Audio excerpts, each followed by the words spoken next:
मऊगंज जिला कांग्रेस कमेटी द्वारा आयोजित पत्रकार वार्ता में कांग्रेस नेताओं ने राज्यसभा चुनाव में मीनाक्षी नटराजन का नामांकन निरस्त किए जाने के मुद्दे को जोरदार तरीके से उठाया। कांग्रेस नेताओं ने इसे लोकतांत्रिक प्रक्रिया और संवैधानिक मूल्यों पर गंभीर प्रहार बताते हुए निष्पक्ष चुनाव व्यवस्था पर सवाल खड़े किए।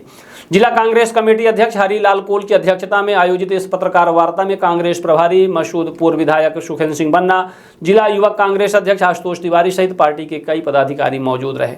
पत्रकार वार्ता को संबोधित करते हुए कांग्रेस प्रभारी मसूद ने कहा कि मीनाक्षी नटराजन का नामांकन निरस्त किया जाना केवल एक उम्मीदवार का मामला नहीं है, बल्कि यह लोकतंत्र और निष्पक्ष चुनाव की मूल भावना से जुड़ा विषय है। उन्होंने आरोप लगाया कि जिन आधारों पर नामांकन निरस्त किया गया है वे कानूनी और संवैधानिक दृष्टि से गंभीर प्रश्न खड़े करते हैं। कांग्रेस नेताओं ने कहा कि लोकतंत्र की मजबूती निष्पक्ष और प्रतिस्पर्धी चुनावों पर निर्भर करती है। यदि राजनीतिक दलों के उम्मीदवारों को विवादित या तकनीकी आधारों पर चुनावी मैदान से बाहर किया जाएगा तो इससे लोकतांत्रिक संस्थाओं की विश्वसनीयता प्रभावित होगी। नेताओं ने यह भी कहा कि चुनावी प्रक्रिया में सभी दलों और उम्मीदवारों को समान अवसर और कानून के समक्ष समान संरक्षण मिलना चाहिए। कांग्रेस का दावा है कि वह संविधान, लोकतांत्रिक मूल्यों और निष्पक्ष चुनाव प्रक्रिया की रक्षा के लिए संघर्ष जारी रखेगी। पत्रकार वार्ता के दौरान कांग्रेस नेताओं ने इस मुद्दे पर अपनी विस्तृत प्रतिक्रिया दी और इसे प्रदेश ही नहीं बल्कि देश भर के लोकतंत्र से जुड़ा महत्वपूर्ण विषय बताया। आइए सुनते हैं पत्रकार वार्ता के दौरान कांग्रेस प्रभारी मसूद, जिला अध्यक्ष हरिलाल कोल और पूर्व विधायक सुखेंद्र सिंह बन्ना ने मीडिया के सामने क्या कहा है। जैसा कि आप सब जानते हैं, हमारे बीच में जिला कांग्रेस कमेटी के अध्यक्ष आदरणीय हरिलाल कोल जी और इस पत्रकार वार्ता को संबोधित करने के लिए हम सबके प्रभारी आदरणीय मसूद भाई आप सबके बीच उपस्थित हैं। उन्होंने बड़े विस्तार से आप सबको बहुत सारी बातें इस बारे में बताई है। हम समझते हैं अब उसमें ज़्यादा कुछ बात करने का विषय नहीं है और हमारे सभी यहाँ पर उपस्थित वरिष्ठ कांग्रेस जन और सभी आप सब चौथे स्तंभ के एक जिम्मेदार हमारे पत्रकार साथीगण, आप सब इस पत्रकार वार्ता में सहयोग करने के लिए उपस्थित हुए, इसके लिए हम आपके आभारी हैं। जैसा कि आप सब जानते हैं कि जिस तरीके से ये राज्यसभा का पर्चा खारिज हुआ, अब इससे स्पष्ट हो गया है पूरा देश है। हम कहते हैं कि पत्रकार पर्चा खारिज करने वाला रिटर्निंग ऑफिसर विधानसभा में थे। सुप्रीम कोर्ट एक ऐसा न्यायालय है, कभी पेपर में कोई चीज छप जाए एक्सीडेंटल या कोई जहर खाने का विषय, छोटा से छोटा मामला, उसको भी संज्ञान लेकर के और जो चाहता है वो निर्णय कर देता है। लेकिन उच्च सदन का एक पर्चा खारिज हुआ और बड़े दुर्भाग्य के साथ ये कि जिस एक एप्लीकेशन पर तेलंगाना कोर्ट में आधार बना करके पर्चा खारिज हुआ, वो भी मामला आज वापस हो गया। इसका मतलब वहां अपराध दर्ज नहीं था, तो बगैर अपराध दर्ज हुए और ये पर्चा खारिज कर देना, इसमें किसी की कोई गलती नहीं। हमारे कहने का मतलब, मैं विधानसभा का 3 बारी चुनाव लड़ा, जनपद का चुनाव लड़ा, कॉलम होते हैं और उसमें लिखा जाता है कि अगर आपके ऊपर अपराध दर्ज हो तो उसकी विवरण जानकारी दे। अगर मेरे ऊपर अपराध दर्ज नहीं है, मैं कैसे दे दूं? मीनाक्षी नटराजन जी के ऊपर कोई अपराध दर्ज नहीं थे, एक मामूली नोटिस आई थी कोर्ट में, आज भी कोर्ट ने खुद साबित कर दिया कोई अपराध दर्ज नहीं। तो ऐसे में पर्चा खारिज कर देना, हम समझते हैं कि पूरी तरह से, चाहे सुप्रीम कोर्ट, चाहे हाई कोर्ट हो, चाहे सरकार हो, चाहे आपका ये विधानसभा के रिटर्निंग ऑफिसर, चाहे चुनाव आयोग हो, पूरी तरह से हैक हो चुका है। अब ये इतिहास का सबसे बड़ा देश का ये काला दिन है और हम समझते हैं कि हमारी पार्टी के नेता महात्मा गांधी ने हम लोगों को एक अस्त्र दिया था कि आप सब माने कांग्रेस जन देश की आजादी की लड़ाई, और देश आजाद भी हुआ, अंग्रेजों से मुक्त हुआ। अरे अंग्रेज भी जब कोई किसी को फांसी देते थे तो 3 जजों की जूरी बैठाते थे और उनसे पूछा जाता था उनके सारी चीजों की, भले वो अपने मन का करें, लेकिन तीन जजों की जूरी बैठती। लेकिन अब तो वो भी नहीं रह गया। यहाँ तो सीधे सीधे रिटर्निंग ऑफिसर बिना प्रमाण के, जैसे कि उनको सीधे कहा गया रहा हो कि आप जो है सीधे जाकर के खारिज कर देना। उन्होंने एक भाजपा का एजेंट, वो रिटर्निंग ऑफिसर थे ही नहीं, वो भारतीय जनता पार्टी के एजेंट के रूप में उन्होंने मीनाक्षी नटराजन का पर्चा ऐसे खारिज कर दिया जैसे किसी पंच का, जो ग्राम पंचायत का 100 लोगों का एक वार्ड होता, उस पंच का पर्चा खारिज होते हमने देखा है। निचले स्तर पर राज्यसभा जो सर्वोच्च सदन, उच्च सदन है, उच्च सदन के राज्यसभा का ऐसे पर्चा खारिज करना ये बहुत ही दुर्भाग्यपूर्ण विषय है। इसके लिए आप सब आए और हम समझते हैं आप सबकी जिम्मेदारी बनती है कि आप सब सहयोग करिए, जनता के बीच में आप भी इस बात को कहिए कि इतना बड़ा घोर अन्याय, अत्याचार इस भारत के इतिहास में कभी नहीं देखने को मिला है कि एक तरफ ये भी आता है कि जनता वोट नहीं देती, ईवीएम वोट चोरी। तो अब ये जब वोट चोरी भी हो रही तो उसके लिए क्या? आप देखिए अभी बंगाल में चुनाव हुए, बंगाल के चुनाव के बाद ईवीएम का क्या हाल हुआ ये भी आपने देखा होगा। मीडिया, बंगाल की मीडिया, देश की मीडिया बता रही है कि 4000 ईवीएम जलाए गए। आज ये कोई पहली घटना नहीं है। हम समझते हैं कि जब भी चुनाव होते हैं 2 महीने 3 महीने बाद कहीं ईवीएम कूड़े में मिलेगी, कहीं ईवीएम कहीं और मिलेगी।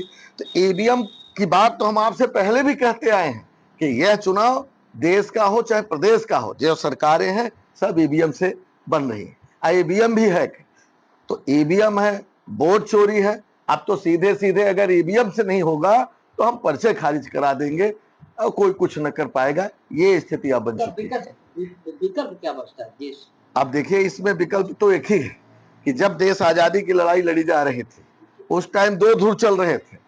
एक महात्मा गांधी का ध्रुव चल रहा था, पंडित जवाहरलाल नेहरू का, कि गांधीवादी तरीके से हम आंदोलन करेंगे, वो भी एक बहुत बड़ा फैक्टर था। लेकिन दूसरा फैक्टर सुभाष चंद्र बोस, भगत सिंह जैसे लोगों का था कि गरम दल और नरम दल। तो हम समझते हैं कि अब तो क्रांतिकारी रूप लेना पड़ेगा, तब जाकर के कुछ हो पाएगा। जब नरम दल गरम दल दोनों मिलकर के हम लड़ाई लड़ेंगे तो निश्चित रूप से आने वाले समय में इस आजादी की लड़ाई को हम जीत पाएंगे। अन्यथा सिर्फ गांधीवादी तरीके से हम समझते हैं कुछ होने वाला नहीं। 63 विधायक राष्ट्रपति से मिलने गए। अरे राष्ट्रपति, अगर देश में राष्ट्रपति देश का है और देश में कोई बड़ी बात हो जाए तो राष्ट्रपति को सुनना चाहिए। अरे आपको 63 विधायकों से, में वो भी आदिवासी समाज की आप राष्ट्रपति हैं, आदिवासी समाज के ज्यादातर विधायक अगर आपके पास गए तो आपको मिलने में क्या दिक्कत थी? तो जब राष्ट्रपति मिलने से इनकार कर दिया, सुप्रीम कोर्ट ने डिनाई कर दिया, बिल्कुल नहीं सुना, तो न्याय अब रहा कहां? न्याय कहां से मिलेगा? अब हमें अमेरिका जाए, ट्रंप से बोले? तो हमको तो लगता है ट्रंप ही कुछ कर सकता है, ट्रंप के अलावा सुनवाई होने वाली नहीं है। तो अब क्या हम लोग अमेरिका जाए? तो अमेरिका तो जा नहीं सकते, वो भी हैक है नरेंद्र मोदी से, जो नरेंद्र मोदी को वो कहते हैं, जो उनको नरेंद्र मोदी का। तो भैया अब तो हम तो यही कहेंगे आप सबसे भी और देश की जनता से, अपने क्षेत्रवासियों से, कि भैया अब तो सीधे नरम दल और गांधीवादी से काम चलने वाला प्रभारी महोदय नहीं है। अब गरम दल भी रुख अपनाना पड़ेगा, तब जाकर के कुछ हो पाएगा, सुरक्षित हो पाएंगे। सुरक्षित होने के लिए गरम दल का रुख अपनाना पड़ेगा। मतलब जेल भरो आंदोलन, जेल भरो आंदोलन, आगे आगे क्या होगा भगवान मालिक है। किसी भी हद तक हम लोगों को जाना पड़ सकता है, जाएंगे। सबसे पहले तो मैं आप सब पत्रकार बंधुओं का मैं बहुत बहुत स्वागत करता हूं, अपने जिला अध्यक्ष जी का, हमारे पूर्व विधायक सुखेंद्र सिंह जी का, और सभी हमारे कांग्रेस के पदाधिकारीगण जो यहाँ पर उपस्थित हैं, मैं उन सबका स्वागत करता हूँ। आज ये बहुत महत्वपूर्ण विषय है जिस संबंध में मध्य प्रदेश कांग्रेस कमेटी द्वारा दिनांक 13 से लेकर दिनांक 15 तक पत्रकार वार्ता आयोजित करने का निर्देश दिया गया है। और उसका जो विषय है वो राज्यसभा निर्वाचन के लिए मध्य प्रदेश से कांग्रेस द्वारा उम्मीदवार मीनाक्षी नटराजन जी का जो पर्चा अवैधानिक तरीके से निरस्त किया गया है, उस संबंध में क्या बातें हैं, क्या कारण है और क्यों ऐसा इन लोगों ने किया है, उस सब विषय पे आप लोगों का से समक्ष बात रखने के लिए, जिससे कि लोकतंत्र की रक्षा के लिए आप जो एक चौथे स्तंभ के रूप में प्रहरी हैं, वो आम जनता तक बातें पहुंचा सकें, जिस कारण से आज मैं आप लोगों के समक्ष उपस्थित हुआ हूं। देखिए, संसद का 2 सदन होते हैं और एक जो चुने हुए प्रतिनिधि होते हैं उसे लोकसभा, और जो अपॉइंटेड होते हैं वो राज्यसभा। लेकिन राज्यसभा में जो चुने हुए जो जाते हैं, राज्यसभा को उच्च सदन कहा जाता है, और जो लोकसभा होती है उसको जो है तो निम्न सदन कहा जाता है। तो उच्च सदन को इसीलिए में रखा गया है कि वहां पर जितने भी जीनियस लोग हों, जो समझदार लोग हों, जो देश के व्यवस्था को व्यवस्थित ढंग से चलाने के लिए अपनी योग्यता का योगदान देने की क्षमता रखते हों, उनको जो है तो उस स्थान पे संविधान के मुताबिक रखना चाहिए कि जो लोकतंत्र की प्रक्रिया से चुन करके नहीं पहुंच सकते, लेकिन उनकी ऊर्जा का प्रयोग देश हित में किया जा सके, इस कारण से राज्यसभा में उनको पहुंचा करके और उनके जो ज्ञान, उनकी जो समझदारी है और उनकी जो ऊर्जा है उसका प्रयोग किया जा सके। तो ये बहुत ही महत्वपूर्ण चुनाव था, जिसके लिए कांग्रेस ने मीनाक्षी नटराजन जी को अपना उम्मीदवार बनाया था और जो निर्वाचन अधिकारी था उनके द्वारा जिस प्रकार से पर्चे को निरस्त किया गया वो पूर्णतः अवैधानिक था, जिस संबंध में हमारे कांग्रेस के वरिष्ठ नेताओं ने और प्रस्तावकों ने अपनी बात रखी। जो कारण उनके द्वारा दिया गया है वो कारण एक कोई कंप्लेन थी और उस कंप्लेन के का शपथ पत्र में उल्लेख न करने का आरोप लगाते हुए वो पर्चा जो है तो निरस्त किया गया है।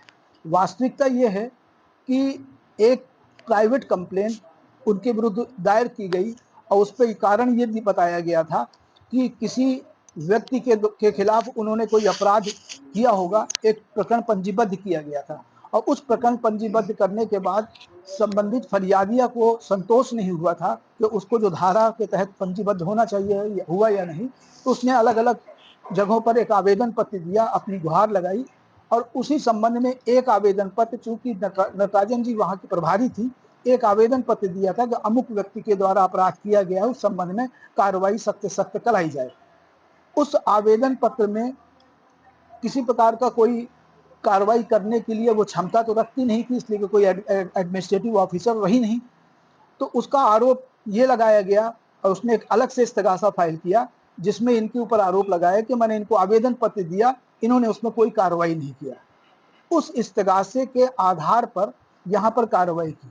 पहले जो सीआरपीसी में प्रावधान था वो ये था कि किसी भी व्यक्ति के द्वारा अगर कोई कंप्लेन की जाती है, एफआईआर की जाती है, उस एफआईआर में यदि कोई कार्रवाई नहीं होती तो वो अपनी फरियाद को सीधे न्यायालय में ले जाकर के इस्तगासे के रूप में या परिवाद के रूप में प्रस्तुत करता है। उस परिवाद को प्रस्तुत करने के बाद 200 और 202 सीआरपीसी के तहत कथन होते हैं फरियादी के और उसके गवाहों के। जब उनके बयान के आधार पर कोर्ट ये देखती है कि इसमें कोई अपराध बनता है तो चार्ज के पहले ही एक नोटिस जारी किया जाता रहा है, जिस नोटिस के आधार पर वो आरोपी न्यायालय में उपस्थित होता था और आरोपी के उपस्थित होने के बाद चार्ज पूर्व साक्ष्य के लिए मामला नियत किया जाता था और चार्ज पूर्व साक्ष्य के लिए नियत होने के बाद पुनः उस फरियादी का, उसके गवाहों के बयान होते थे, उस आरोपी को उससे प्रतिपरीक्षण का मौका दिया जाता था और फिर उसके बाद जो है चार्ज लगाया जाता था और चार्ज लगने के बाद फिर आफ्टर चार्ज फिर से बयान होते थे और उस बयान के आधार पर उसको मौका दिया जाता था आरोपी को कि उसको जिरह करना है, कैसा करना है कर दिया जाए।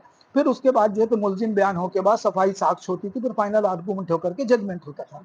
ये पहले प्रक्रिया थी जो 2023 के सीआरपीसी के तहत 2023 के पहले की व्यवस्था लागू थी। 2023 के बाद जो कंप्लेन केस की व्यवस्था हो गई है वो ये हुई है जो कि धारा 223 बीएनएसएस के तहत है और उस प्रक्रिया में अब ये हो गया है कि यदि किसी व्यक्ति के विरुद्ध कोई परिवाद प्रस्तुत किया जाता है तो सबसे पहले उस परिवादी, उस कंप्लेनेंट, उस आरोपी को सूचना जारी की जाएगी। वो सूचना जो होगी वो कॉग्निजेंस लेने के पूर्व, मतलब संज्ञान लेने के पूर्व जो है उससे पूछा जाएगा कि क्या तुम्हारे विरुद्ध ऐसा ऐसा किया गया है, इस पर कार्रवाई की जाए या ना की जाए। तो इस केस में वो सूचना पत्र एक दी गई थी जिसका जवाब उनके वकील द्वारा दे दिया गया था। चूंकि वो केस पंजीबद्ध नहीं हुआ था, कोर्ट ने संज्ञान नहीं लिया था, तो इस कारण से शपथ पत्र में जो नामांकन पत्र के साथ दिया गया था उसमें उसका उल्लेख नहीं किया गया। अब स्थिति ये रही है कि जो नामांकन पत्र के साथ शपथ पत्र प्रस्तुत किया जाता है वो नियम 26 के मुताबिक जो प्रोफार्मा होता है उस पर भरा जाता है और उस प्रोफार्मा के अंतर्गत जो कॉलम होते हैं उसमें जो कॉग्निजेंस लिए हुए अपराध न्यायालय में पेंडिंग है या न्यायालय द्वारा निर्णीत कर दिए गए हैं या निर्णय के बाद अपराधी घोषित करने के बाद उनके द्वारा अपील की गई है, तो उन प्रकरणों का विवरण देना आवश्यक होता है। तो चूंकि ये मामला पंजीबद्ध नहीं हुआ था, संज्ञान में नहीं लिया गया था कोर्ट का, इस कारण से उसका उल्लेख नहीं किया गया था।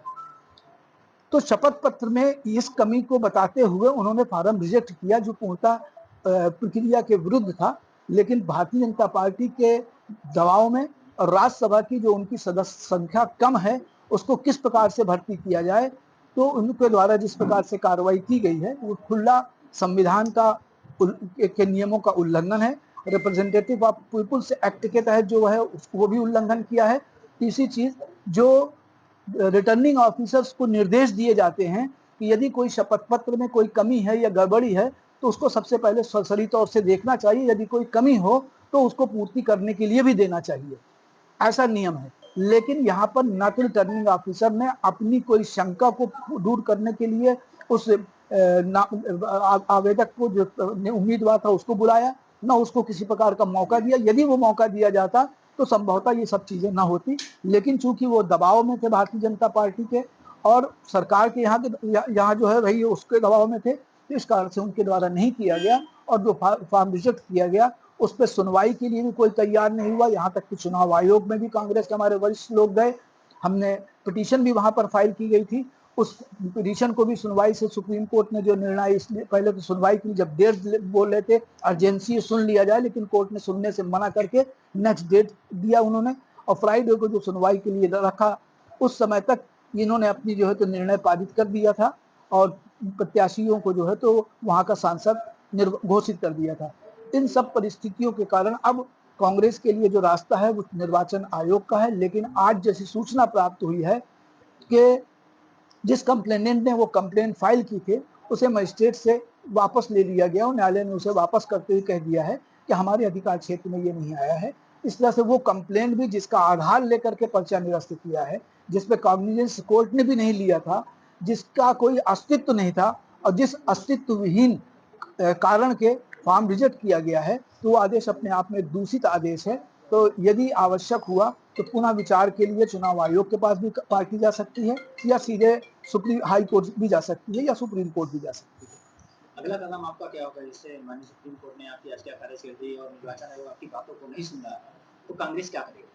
प्रजातंत्र में जनता सर्वोपरि होती है और लोकतंत्र की रक्षा जो होना चाहिए ये संविधान है, इस संविधान के आधार पर होनी चाहिए। और आज संविधान का अगर मखौल उड़ रहा है तो संविधान में अगर कोई किसी प्रकार की कोई व्याख्या की आवश्यकता होती है तो हमारे न्यायालय या जुडिशरी को इसीलिए स्वतंत्र रखा गया है कि वो कानून के मुताबिक उसकी व्याख्या करते हुए किसी भी निर्णय को क्या सही है क्या गलत है उसको व्यवस्थित कर सके। हम यही चाहेंगे अब क्या किसी तरह से ये मामला जो विवाद उत्पन्न हुआ है उसे सुप्रीम कोर्ट तो हर चीज को अपने सो मोटो भी ले सकता है। तो क्या सुप्रीम कोर्ट ने संतोषजनक वो दिया? अभी जो स्थितियां आई, अभी तक की जो परिस्थितियां थी, जो याचिका प्रस्तुत की गई थी, वो इसलिए उन्होंने कहा कि इन्फेक्चस हो गई है कि वहां पर संसद का निर्वाचन घोषित हो गया है। इस कारण से उन्होंने कहा कि अब आप निर्वाचन को निरस्त करने के लिए ही याचिका फाइल करें। लेकिन आज जो परिस्थितियां आज आ गई हैं, बदल गई हैं, उस पर सुप्रीम कोर्ट चाहे तो वो सो मोटो भी लेकर के और उस अव्यवस्थित व्यवस्था को व्यवस्थित करने का, जिससे कि लोकतंत्र की भी रक्षा का उसी का अधिकार है, संविधान की रक्षा का भी उसे अधिकार है, तो अपने संवैधानिक दायित्वों की पूर्ति करते हुए सुप्रीम कोर्ट को ले लेना। आपने देखा होगा कि बहुत से मामले ऐसे हुए हैं जिसमें कि सुप्रीम कोर्ट ने या हाई कोर्ट ने सो मोटो लिया है, पत्र से ले लेते हैं, अखबारों के माध्यम से कोई समाचार ऐसा जनहित का होता है जिस पर कोई कार्रवाई नहीं होती है और कोर्ट को लगता है कि नहीं हमारे संज्ञान में हमको लेना चाहिए, तो सुप्रीम कोर्ट को और हाई कोर्ट को इस प्रकार की व्यवस्था के तहत सुप्रीम कोर्ट। क्या इस तरह की स्थितियां जो देश में बनी संवैधानिक संस्थाओं में, क्या उसमें दिखाई पड़ता है इस तरह से फैसला अभी तक जो लड़ाइयां आप लड़ रहे अगर जनता के बीच जाने की बात, अगर अधिकार संविधान ने दिया है तो एक व्यवस्थित व्यवस्था के तहत रहते हुए न्यायपालिका को स्वतंत्र रखा गया है और इसीलिए स्वतंत्र रखा था कि वो किसी प्रकार के दबाव में ना आए। लेकिन किसी व्यक्ति के कैरेक्टर कैसा होगा ये तो बाबा साहब को या संविधान समिति के लोगों को नहीं मालूम था कि आज ये हालात भी देखने को मिलेगी देश की जनता को, और जो जिनके ऊपर कंधे पर बोझ है इस बोझ को उठाने का और इस व्यवस्था को व्यवस्थित करने का, वही अपने दायित्वों का यदि निर्वाह नहीं करेंगे तो इसमें तो संविधान का उल्लंघन ही माना जाएगा। नेता प्रतिपक्ष मनोज सिन्हा जी कहते हैं कि जो रिटर्निंग ऑफिसर थे दबाव